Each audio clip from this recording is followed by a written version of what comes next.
ये किस्सा है 18वीं शताब्दी के भारत का, जब समाज अनेक कुरीतियों और अंधविश्वासों से जकड़ा हुआ था। इनमें से सबसे भयावह प्रथा थी सती प्रथा। पति की मृत्यु पर पत्नी को भी जबरन जलती चिता पर बैठा दिया जाता था। राजा राम मोहन रॉय ने इस प्रथा को अपने जीवन में बहुत नजदीक से देखा। एक बार उनके करीबी रिश्तेदार की पत्नी, जो अभी जवान थी, पति की मौत के बाद चिता में बैठाई गई। पूरा समाज इसे पुण्य और सम्मान की बात मान रहा था, लेकिन उस महिला की आंखों में डर और बेबसी राम मोहन रॉय की आत्मा को झकझोर गई। उस दिन से उन्होंने निश्चय किया कि मैं इस अमानवीय परंपरा को तोड़ कर ही रहूंगा। लेकिन राह आसान नहीं थी।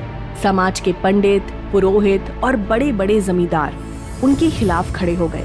उन्हें गालियां दी गईं, उनके घर पर पथराव हुआ, यहाँ तक कि उन्हें जान से मारने की धमकियां मिली। लोग उनके लिए अक्सर कहते थे कि ये धर्म के खिलाफ बोलने वाला अधर्मी है, उसे जीने का हक नहीं।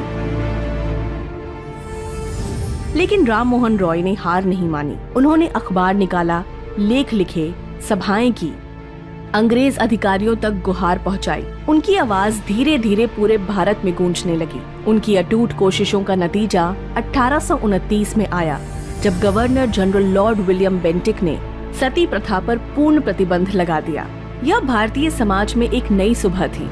एक औरत के जीवन के अधिकार को मान्यता मिली। राम मोहन रॉय का साहस सिर्फ कानून बनाने तक सीमित नहीं रहा।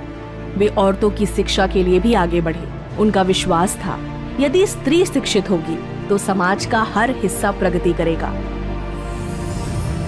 राजा राम मोहन रॉय की जिंदगी हमें यह सिखाती है कि अगर कोई बुराई सदियों से चली आ रही है तो भी उसे बदलने की हिम्मत करनी होगी।